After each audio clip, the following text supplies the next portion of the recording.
रिद्धि सिद्धि के दाता बुद्धि के देव भगवान गजानंद गणेश जी महाराज को प्रणाम करता हूँ। इष्ट देवी माँ घाट रानी को प्रणाम करता हूँ। माँ शारदा को प्रणाम करता हूँ। गुरुदेव को प्रणाम करता हूँ। नमस्कार विद्यार्थियों, आरएस एजुकेशन चैनल पर आपका हार्दिक स्वागत है। इंग्लिश ग्रामर में हम वॉइस शुरू कर चुके हैं। पैसिव वॉइस हम पढ़ रहे हैं। उसमें प्रेजेंट इंडेफिनिट टेंस हम कंप्लीट कर चुके हैं। पैसिव वॉइस में प्रेजेंट इंडेफिनिट टेंस हम कंप्लीट कर चुके हैं। और आज जो हम शुरू करने जा रहे हैं वो प्रेजेंट कंटिन्यूअस टेंस, एक्टिव और पैसिव दोनों साथ पढ़ेंगे। जहां टेंस का क्वेश्चन आता है वहीं एक्टिव पैसिव से क्वेश्चन भी आता है, पैसिव वॉइस से आता है। एक्टिव वॉइस तो जो हमने टेंस पढ़ लिए वो थे। अब पैसिव वॉइस, चलो शुरू करते हैं। प्रेजेंट कंटिन्यूअस टेंस का पैसिव वॉइस कैसे बनेगा? तो पैसिव वॉइस बनाने के जनरल रूल्स में इससे पहले वाले वीडियो में आपको करवा चुका हूं। अब देखो चेंजेस क्या क्या करने हैं। हेल्पिंग वर्ब्स, एक्टिव वॉइस में हेल्पिंग वर्ब क्या यूज होती है और पैसिव वॉइस में क्या यूज होती है? तो एक्टिव वॉइस में helping verb present continuous tense में हम लेते हैं इज एम आर।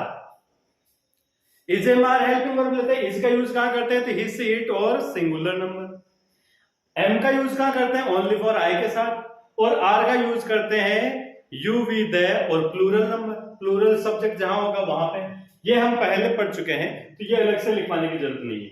अब पैसिव वॉइस में, एक्टिव वॉइस में helping verb is am are आती है क्योंकि कंटिन्यूअस है, तो पैसिव वॉइस में भी helping verb is am are रहेगी। पर हम अच्छी तरह जानते हैं क्योंकि पैसिव वॉइस में मेन वर्ब की थर्ड फॉर्म यूज होती है। तो यहां पर इज एम आर के साथ इसको कंटिन्यू करने के लिए, इसको कंटिन्यूअस बनाने के लिए हम बीइंग और लगा देते हैं। क्या लगा देते हैं? बीइंग और लगा देते हैं। तो is being, am being, are being ऐसे यूज होगी पैसिव वॉइस में, न कि एक्टिव वॉइस में। एक्टिव वॉइस में तो इज एम आर आएंगे, हम पढ़ चुके हैं टेंसेस में। अब पैसिव वॉइस हम बनाएंगे, प्रेजेंट कंटीन्यूअस टेंस का हम पैसिव वॉइस बनाएंगे तो उसमें helping verb is am are के साथ बीइंग का यूज भी होगा। मेन वर्ब जब एक्टिव वॉइस पढ़ते हैं तो वहां पर मेन वर्ब लगाते हैं वर्ब की first form plus ING. Active voice में मेन वर्ब की फर्स्ट फॉर्म प्लस आईएनजी। और वही जब पैसिव वॉइस में चेंज करते हैं प्रेजेंट कंटीन्यूअस टेंस के सेंटेंस को, तो वहां पर वर्ब, मेन वर्ब लगाते हैं वर्ब की थर्ड फॉर्म। अब चलिए इसके पैटर्न देख लेते हैं। सबसे इंपॉर्टेंट है पैटर्न, इनको ध्यान से देख लें। यही है जो सीखना है और अब कोई डिफिकल्टी नहीं आनी चाहिए क्योंकि पैटर्न हम टेंसों में सीखते ही आ रहे हैं। तो देखो अफर्मेटिव सेंटेंस में, अफर्मेटिव सेंटेंस में पैटर्न क्या है? प्रेजेंट कंटीन्यूअस टेंस का जल्दी से बता दो। Subject plus is am are plus verb की first form plus ING plus object. ये हो गया पैटर्न किसका? अफर्मेटिव सेंटेंस का। कौन से टेंस का? प्रेजेंट कंटीन्यूअस टेंस का। इसी को पैसिव वॉइस में ले जाते हैं तो हमें पता है पैसिव वॉइस में एक्टिव वॉइस के सब्जेक्ट को ऑब्जेक्ट बना देते हैं और ऑब्जेक्ट को सब्जेक्ट बना देते हैं। तो सब्जेक्ट की जगह क्या लिख देंगे? ऑब्जेक्ट। कौन सा ऑब्जेक्ट? एक्टिव वॉइस का, क्योंकि वहां सेंटेंस एक्टिव वॉइस दिया हुआ होगा, उसी को पैसिव में चेंज करना रहता है। सीधा नहीं होता, या तो पैसिव में दिया होगा या एक्टिव में दिया होगा। अगर एक्टिव में दिया हुआ है सेंटेंस तो उसका सब्जेक्ट को तो ऑब्जेक्ट बनाना है, ऑब्जेक्ट को सब्जेक्ट बनाना है। अगर पैसिव में दिया हुआ है तो पैसिव का जो सब्जेक्ट होगा उसको ऑब्जेक्ट बना दो और ऑब्जेक्ट को सब्जेक्ट बना दो, दोनों को उल्टा करना है बस।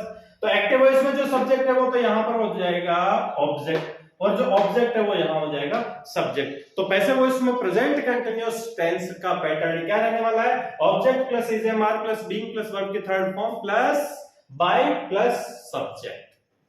सब्जेक्ट के साथ जो एक्टिव वॉइस का सब्जेक्ट है उसके साथ बाय लगा देते हैं और उसको यूज करते हैं। नेगेटिव सेंटेंस में subject plus is am are plus not plus verb की first form plus ING plus object. और वही हम पैसिव वॉइस की बात करते हैं तो ये पैटर्न पैसिव वॉइस में object plus is am are plus not plus being, is am are plus not plus being plus verb की third form plus by plus subject.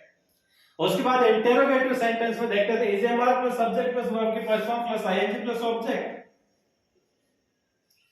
Interrogative sentence में is am are plus subject plus verb की first form plus ING plus object.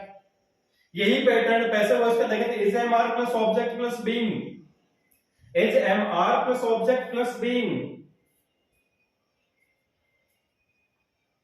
Plus verb की third form plus by plus subject. ये तो हो गए pattern, ये तो हो गया इसका रूल्स जो मोटे मोटे तौर पर आपको याद रखना था। बस इतना ही याद रखना है। अगर हमेशा याद रखना, टेंस आप रिवीजन भी करें तो टेंस के बाद जल्दी से पैसिव वॉइस का रिवीजन कर ले ताकि जल्दी में याद रहता है। ये दोनों टॉपिक एक दूसरे पर डिपेंड है। ये दोनों टॉपिक एक्टिव और पैसिव, एक्टिव जो हमने पढ़ लिया और पैसिव जो पढ़ रहे हैं। एक्टिव वॉइस मतलब टेंसेस, अब ये पैसिव भी उन पे डिपेंड है, तो दोनों को साथ साथ रिवाइज करें, अच्छा हो जाएगा। अब आगे इसके कुछ एग्जांपल लिए, एग्जांपल देख लेते हैं। जब तक हम किसी सेंटेंस को चेंज करके नहीं देखेंगे तब तक हमें कैसे पता लगेगा, तो चलो चेंज करते हैं। ही is driving a car, he is driving a car, he subject है, इज हेल्पिंग वर्ब है, ड्राइविंग में वर्ब की फर्स्ट फॉर्म प्लस आईएनजी और कार ऑब्जेक्ट है। तो हमारा रूल क्या कहता है, एक्टिव वॉइस को पैसिव वॉइस में चेंज करने का रूल कहता है कि भाई ये जो सब्जेक्ट ऑब्जेक्ट है एक्टिव वॉइस का, इसको सब्जेक्ट बनाओ, तो बना दिया सब्जेक्ट ए कार, बना दिया। आगे क्या करेंगे, हेल्पिंग वर्ब लगाएंगे, हेल्पिंग वर्ब अभी इस सब्जेक्ट के अकॉर्डिंग लगेगी, तो ए कार इज। आगे क्या करेंगे, इसके इज के साथ बीइंग भी लगाना पड़ेगा, तो बीइंग, बीइंग लगा दिया।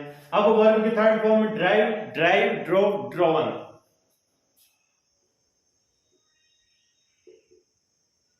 ड्राइवर आ गया,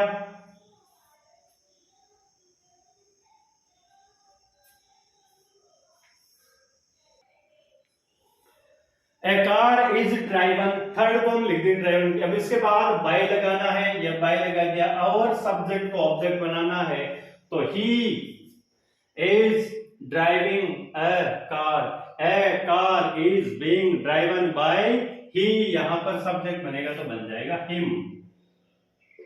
ये हो गया पैसिव वॉइस में, इस टाइप से चेंज करना है। नेक्स्ट देखते हैं, you are not solving sums, you are not negative sentence है, सॉल्विंग सम्स, यू के साथ आर आ रहा है, आईएनजी आ रहा है, मतलब प्रेजेंट कंटीन्यूअस टेंस का है। सम्स, सम्स आप मानते हैं तो इंग्लिश मैथ्स की प्रॉब्लम्स होती है उनको बोलते हैं सम्स।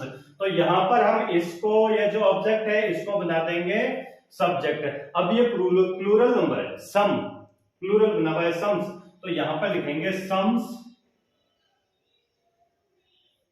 अब सम्स के अकॉर्डिंग तो आर ही आएगा, are not being, third form आ जाएगी सॉल्व बाय यू, यू तो यू ही रहता है, यू का कोई चेंज नहीं होता, यू। ये हो गया, तो sums are not being solved by you. Next अगला जो एग्जांपल है एक्टिव वॉइस में लिखा हुआ है, is he teaching me, is he teaching me, is he teaching me interrogative sentence है, तो हमें इंटरोगेटिव में ही बनाना है। तो मी क्या हो जाएगा यहां पर आई, मी यहां पर ऑब्जेक्ट है, इसको सब्जेक्ट बनाना है, तो सब्जेक्ट आई हो जाएगा, तो आई के अकॉर्डिंग हेल्पिंग वर्ब आई की हमारी एम, तो यहां शुरुआत करेंगे अपन एम आई, फिर इसके बाद बीइंग, बीइंग भी तो आएगा ना। देखो एक बार पैटर्न में, पैटर्न में क्या है, इंटरोगेटिव के में इज एम आर ऑब्जेक्ट, यहाँ का ऑब्जेक्ट हमने इधर लगा दिया, ये ऑब्जेक्ट यहाँ लगा दिया चेंज करके, इज एम आर ऑब्जेक्ट, उसके बाद में बीइंग, फिर वर्ब की थर्ड फॉर्म बीइंग लगा दिया, बीइंग के बाद वर्ब की थर्ड फॉर्म, टीच की थर्ड फॉर्म होती है taught, taught, am I being taught by, by लगाएंगे, और ये जो सब्जेक्ट है इसको क्या बना देंगे ऑब्जेक्ट, तो ही का क्या हो जाएगा हीज या हिम, ही का क्या हो जाएगा his, he,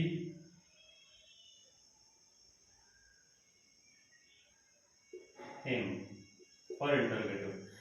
M I being taught by him, am I being taught by him, ये इसमें चेंज हो गया। अब आगे चलो, एक्टिव वॉइस आया है, इसका एग्जांपल मैंने लिया है, कल के जो हमने प्रेजेंट इंडेफिनाइट का पढ़ा था पैसिव वॉइस, उसमें भी लिया था, तो वहां मैंने रूल बताया था, हूं आए तो उसको बाय हूम में चेंज कर देते हैं, और हुम आए तो हुम में चेंज कर देते हैं। यहां पर आया who is disturbing her, who is disturbing her, तो ये हु किस में चेंज हो जाएगा, by whom, by whom is being सी, हर किस में चेंज जाएगा, सी, disturbed, by whom is being C disturbed, by whom is being C disturbed, by whom is being C disturbed.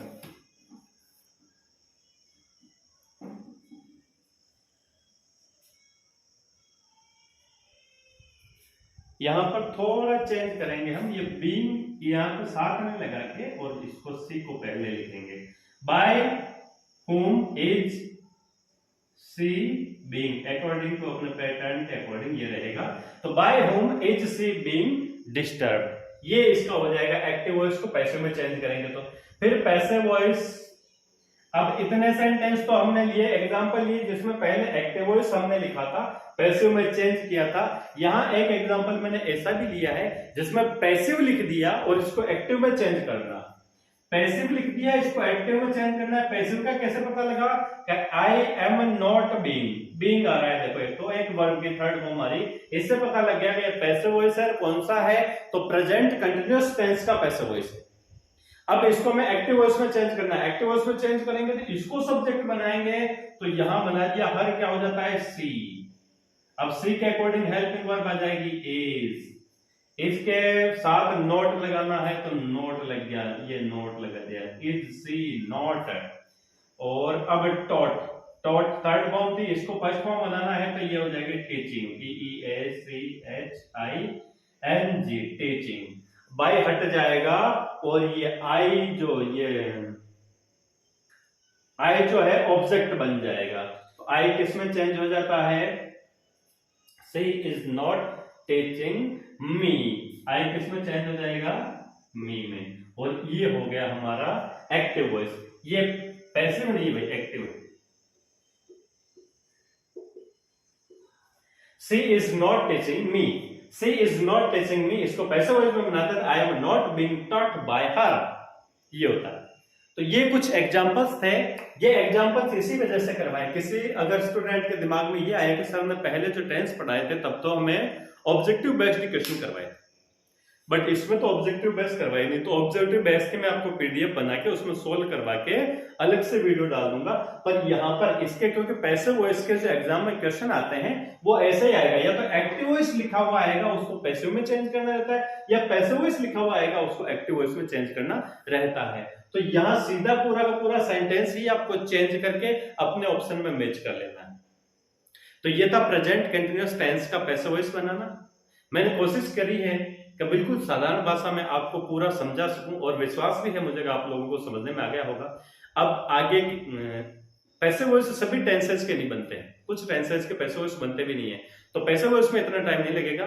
मुश्किल से मान लीजिए 2 वीडियो हो गए, 5 या 6 वीडियो और बनेंगे 10-10 मिनट के, जिसमें आपके पैसिव वॉइस कंप्लीट हो जाएंगे। आशा करता हूं अगर आपको ये क्लास पसंद आई है तो चैनल को सब्सक्राइब करें, वीडियो को लाइक करें, शेयर करें, ऐसे स्टूडेंट तक पहुंचा दें जिनको इसकी जरूरत है, जो तैयारी कर रहे हैं, जिनको इंग्लिश थोड़ी डिफिकल्ट लगती है, जो इस डर से कभी इंग्लिश की तैयारी करके ही नहीं जाते कि यार इंग्लिश मुझे नहीं आएगी और एग्जाम में इंग्लिश के क्वेश्चन छोड़ देते हैं। नहीं, उनको शेयर करें, उनको विश्वास दिलाएं। ये वीडियो उनको विश्वास भर देगा इतना कूट कूट के कि यार मैं भी उसमें पूरे में से पूरे क्वेश्चन ला सकता हूं। ऐसी आशा और उम्मीद के साथ कि आप मुझे सहयोग करेंगे। जय हिंद, जय भारत।